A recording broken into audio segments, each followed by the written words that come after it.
नमस्कार दोस्तों, कैसे हैं आप लोग। आशा करते हैं आप लोग अच्छे होंगे। देखिए आरआरबी एनटीपीसी 12 लेवल को लेके यहाँ पर दो नया नोटिस आया है जो कि इस वीडियो में हम बताने वाले हैं। तो अगर आप आरआरबी एनटीपीसी 12 लेवल का फॉर्म भरने का सोच रहे हैं या आप आरआरबी एनटीपीसी 12 लेवल का यहाँ पर तैयारी कर रहे हैं तो ये वीडियो आपके लिए है।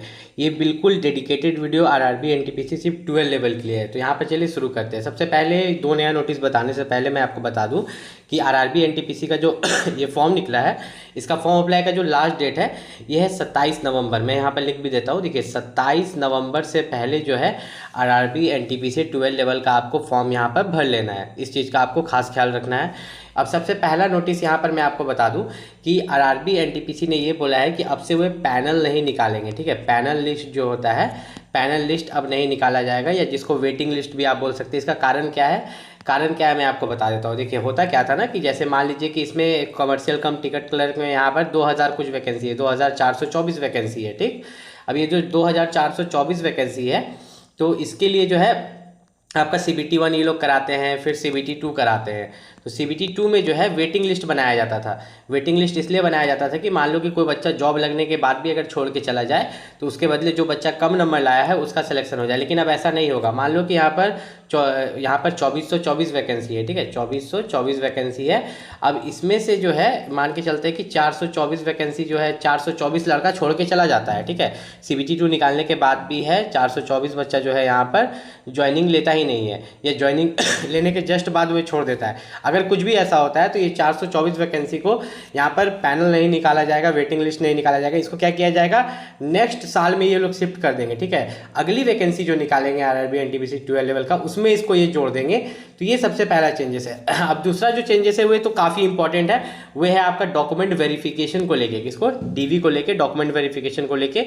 वो बताने से पहले मैं आपको कुछ डिटेल्स दे देता हूँ आरआरबी एनटीपीसी 12 लेवल के लिए। सबसे पहली बात कि आपका जो क्लास 12 का रिजल्ट है वह 27 नवंबर से पहले आ जाना चाहिए। ठीक है, क्लास 12 का रिजल्ट 27 नवंबर से पहले आ जाना चाहिए। ऐसा नहीं कि 27 नवंबर के बाद आपका क्लास 12 का रिजल्ट आ रहा है तब आपको यहाँ पर दिक्कत हो सकती है।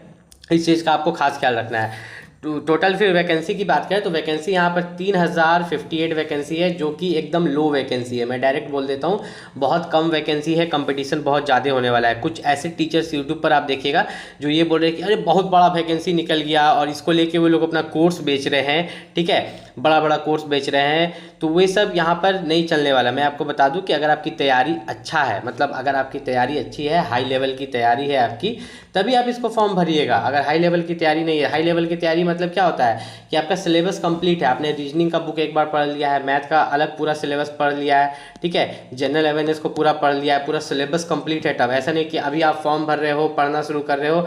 तो आपका तैयारी अच्छा होना चाहिए, तब आप इसमें फॉर्म अप्लाई कीजिए, क्योंकि वैकेंसी कम है, कंपटीशन बहुत हाई होने वाला है। ऊपर से आप इसमें देखिएगा तो कमर्शियल कम टिकट क्लर्क जो है CCTC, तो ये कौन सा क्लर्क होता है, जो ट्रेन में जो TT होता है ना, वही वाला TT है, जो जिसका मतलब जॉब लगने का सपना हर किसी का होता है। हर बच्चा जब सरकारी नौकरी का एग्ज़ाम देने के लिए जाता है, जब ट्रेन में जाता है, उसके पास टिकट नहीं रहता है, तो यही TT उसको पकड़ता है। ठीक है, यही TT उसको पकड़ता है, उससे टिकट मांगता है, और बच्चा उससे खकनता है कि नहीं छोड़ दीजिए। तो वही TT बनने का आपको यहाँ पर मौका मिला है, जिसके लिए 2424 पोस्ट यहाँ पर सबसे ज़्यादा पोस्ट इसी में आपको देखने को यहाँ पर मिल रहा है। लेकिन इसमें एक मेडिकल स्टैंडर्ड्स भी है। देखिए मेडिकल स्टैंडर्ड्स A3 क्या होता है, C2 क्या होता है, B2 क्या होता है, तो B2 दिया गया है। तो यहाँ पर हम सभी पोस्ट के बारे में बात करेंगे, टाइपिंग वाले पोस्ट के बारे में भी बात करेंगे, ट्रेंस क्लर्क के बारे में भी बात करेंगे।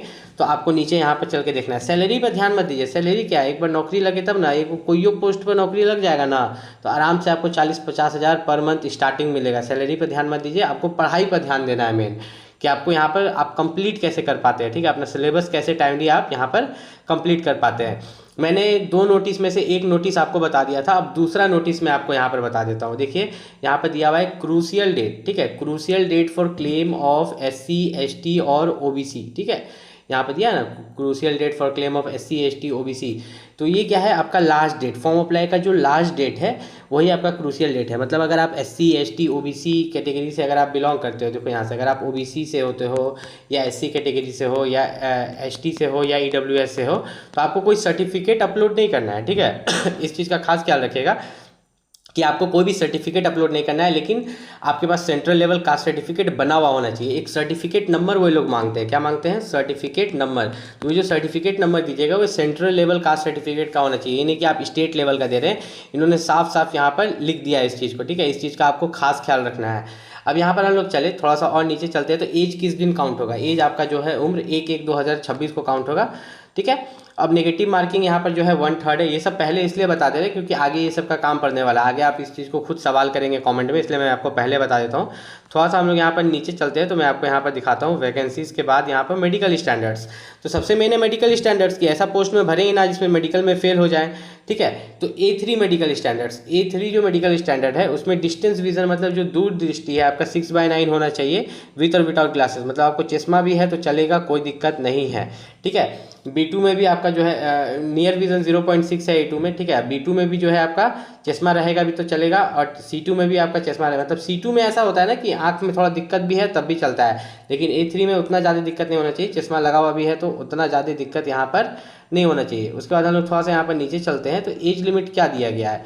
एज लिमिट आप यहाँ पर देखिएगा तो 18 से 30 साल, ठीक है। अगर आप 18 से 30 साल के बीच में है तो आप यहाँ पर फॉर्म अप्लाई कर सकते हैं, ठीक है। इस चीज़ का खास ख्याल रखिएगा। 18 से 30 साल एज लिमिट यहाँ पर दिया गया है 12 लेवल के लिए। OBC को 3 साल का छूट है और SC ST को जो है यहाँ पर 5 साल की छूट दी गई है। अब यहाँ पर अगर बात करें फॉर्म फीस, सबसे बड़ा दिक्कत होता है कि बहुत सारे बच्चों ने मुझे कमेंट किया कि मुझे फॉर्म फीस रिफंड ही नहीं हुआ पिछला वाला वैकेंसी का। कारण क्या था? देखिए होता क्या है ना कि SC ST और फीमेल कैंडिडेट जो होते हैं और EBC कैंडिडेट उनको 250 रुपया लगता है, ठीक है, फॉर्म फीस। अब बाकी सभी जो जनरल हो गए, EWS हो गए, OBC हो गए, देखो इसमें आ गया जनरल वाला आ गया, EWS आ गया, OBC आ गया, तो ये सब जितने होते हैं ना तो इन सभी का जो फॉर्म फीस है 500 रुपया लगता है। तो 500 में से कितना रिफंड हो जाता है? 400 रुपये। 250 में से ये लोग बोलते हैं 250, लेकिन 220 या 230 रुपये रिफंड होता है कुछ बैंक चार्जेस ये सब काटने के बाद। अब यहाँ पर बात करें तो ये पैसा आपको रिफंड कैसे मिलेगा? अभी जब आप फॉर्म भरिएगा, ठीक है, अभी जब आप फॉर्म भरिएगा तो फॉर्म भरते समय ही उसमें एक सेक्शन होता है जिसमें बोलता है कि आपका जो पैसा रिफंड होगा किस बैंक अकाउंट में होगा। तो वहाँ पर जो बैंक अकाउंट है वो बैंक अकाउंट अपना देना है। बहुत कोई कैफ़े से भरवाते हैं, उनको नॉलेज नहीं रहता है, तो कैफ़े वाला अपना बैंक अकाउंट डाल देगा। तो इस चीज़ का आप खास ख्याल रखिएगा कि उसमें आप ही का बैंक अकाउंट दिलाए, जो रिफंड होगा पैसा उसमें फॉर्म भरते वक्त ही वही चीज़ पूछता है, ठीक है। और पैसा रिफंड कब होगा? जब आप जो CBT 1 में बैठ जाइएगा ना, फर्स्ट स्टेज CBT में, तब उसमें आप पास कीजिए चाहे फेल कीजिए, फर्स्ट स्टेज CBT का एग्जाम दे दिए, उसके बाद आपको जो है पैसा रिफंड मिल जाएगा। इस चीज़ का आपको टेंशन नहीं लेना है, पैसा जो है आपका रिफंड मिल जाएगा। मान के चलिए 100 रुपये फॉर्म फीस लग रहा है अभी ना, 500 या 250 लग रहा है, बाद में तो आपको पैसा रिफंड हो ही जाता है, ठीक है। उसके बाद हम लोग अगर थोड़ा सा नीचे चले तो आप यहाँ पर एक चीज़ को ध्यान से देखिएगा कि RRB NTPC जो 12 लेवल है, वैकेंसी इस बार कम है, ठीक है, लेकिन इन्होंने जो सिलेबस है, सिलेबस आप देखिएगा, सिलेबस बिल्कुल सेम है, सिलेबस में कोई चेंजेस नहीं है। आपका जो मैथ्स है उसका सिलेबस सेम है, रीजनिंग का भी, जनरल अवेयरनेस का भी, सबका सिलेबस सेम है। होता क्या है ना कि इसमें जो मैथ्स है इसमें ज़्यादातर आपको ट्रिग्नोमेट्री देखने को मिलता है, ज्योमेट्री, अलजेब्रा, ये सब थोड़ा आपको ज़्यादा क्वेश्चंस देखने को मिलते हैं। और रीजनिंग जो है, रीजनिंग इसका जो है बहुत ईजी रहता है, याद रखिएगा, रेलवे का रीजनिंग बहुत ईजी होता है। तो अगर रीजनिंग का सिलेबस अच्छा से कंप्लीट कर लेते हैं, अच्छे से तैयारी करते हैं, तो कोई भी दिक्कत आपको यहाँ पर नहीं होने वाला है। और यहाँ पर जो फर्स्ट स्टेज CBT जो है आपका, यहाँ पर टोटल 100 क्वेश्चन है। कितने? 100 क्वेश्चन। ध्यान से समझिएगा, आपको यहीं पर पता चल जाएगा कि RRB NTPC में आपका सिलेक्शन होगा कि नहीं। अब ये 100 में से आपको कितना लाना होगा? 100 में से मिनिमम अगर 75 प्लस मार्क्स ला रहे हैं, किसी भी आप OBC हो, जनरल हो, कुछ भी हो, अगर 100 में से 75 अगर आप ला सकते हो, ठीक है, तो आपका RRB NTPC में आराम से सिलेक्शन हो जाएगा किसी भी जोन से। और बहुत बच्चे पूछते हैं कौन जोन में भरे, कहाँ भरे, ये सब देखिए, कौन जोन में भरे ये तो हम नहीं बता सकते। हम ये बता सकते हैं कि ऐसे जोन में भरिए जो कि आपका खुद का जोन हो। जैसे आप भोपाल से हो, ठीक है, आप रांची से हो, पटना से हो, मुंबई से हो, तो आपका जो जोन है बगल में, मालदा, कोलकाता, आपको अपने ही जोन में भरना है। क्यों? क्योंकि जीवन भर वही नौकरी करना है। चल जाइएगा जहाँ आप रहने वाला बिहार UP का है, चल जाइएगा बेंगलोर तरफ, वहाँ का भाषा कैसे बोलिएगा? बहुत दिक्कत होगा आपको। ट्रेन में चलिएगा, सब उधर का ही आदमी लगभग भेटाएगा, ठीक है, वो अपना कन्नड़ में बात करेगा, तो बहुत दिक्कत होता है आगे चल के। तो मैं आपको बता दूं कि कट ऑफ जो रहेगा वो 75 प्लस रहेगा 100 में से। तो अगर आप इतना मार्क्स ला सकते हैं तो कोई ज़रूरत नहीं है दूसरा जोन से भरने का। अगर हर बच्चा यही सोचने लगा तो हर जगह का कट ऑफ सेम रहने वाला है। और इसके लिए अगर आप तैयारी करना चाहते हैं तो इसके लिए जो सबसे बेस्ट बुक है, इसका लिंक मैं इस वीडियो के डिस्क्रिप्शन में दे दूँगा, वहाँ से जाके आप बुक को परचेस कर सकते हैं। हाँ, इसी वीडियो के डिस्क्रिप्शन में मैं RRB NTPC के लिए जो भी बेस्ट बुक होंगे उसका लिंक लगा दूंगा, आप जाके वहाँ से परचेस कर सकते हो और अपनी तैयारी कर सकते हो। यहाँ पर आप CBT 2 देख सकते हैं। CBT 2 में जो है 15 गुना बच्चों को बुलाया जाएगा, ठीक है। तो इस 15 गुना में आपको चूज़ होना है, याद रखिएगा, इस 15 गुना में आपको सेलेक्ट होना है, तब आप CBT 2 के लिए यहाँ पर जा पाइएगा। सबसे मेन चीज़ यहाँ पर, अब यहाँ पर 2 पोस्ट ऐसा है जिसमें टाइपिंग है, अकाउंट्स क्लर्क कम टाइपिस्ट और जूनियर क्लर्क कम टाइपिस्ट। इन 2 में यहाँ पर computer based typing skill test है। अगर आपको टाइपिंग से नफरत है तो ये पोस्ट प्रेफरेंस में देवे मत कीजिएगा, आप कमर्शियल कम टिकट क्लर्क दीजिएगा और ट्रेंस क्लर्क दीजिएगा, इसमें कोई टाइपिंग नहीं है, डायरेक्ट आपका सिलेक्शन हो जाएगा CBT 1 और CBT 2 देने के बाद। ये चीज़ को आप क्लियर रखिएगा यहाँ पर पोस्ट प्रेफरेंस भरते समय। अब यहाँ पर थोड़ा सा अगर हम लोग नीचे चलें तो यहाँ पर मैं आपको एक जनरल गाइडलाइन बता देता हूँ कि आप फॉर्म में जो भी डिटेल भर रहे हैं ना, वो आपके 10th के मार्कशीट से मैच करना चाहिए। नहीं कि 10th के मार्कशीट में पापा का नाम कुछ है, फॉर्म में कुछ और डाल दिए, ये सब बिल्कुल गलती मत कीजिएगा। बाद में पछताने से अच्छा है कि अभी आप सब चीज़ का सुधार कर लीजिए। कोई भी दिक्कत हो आप नीचे मुझसे कमेंट करके पूछ सकते हैं, और मिलते हैं अगले वीडियो में। तब तक के लिए नमस्कार।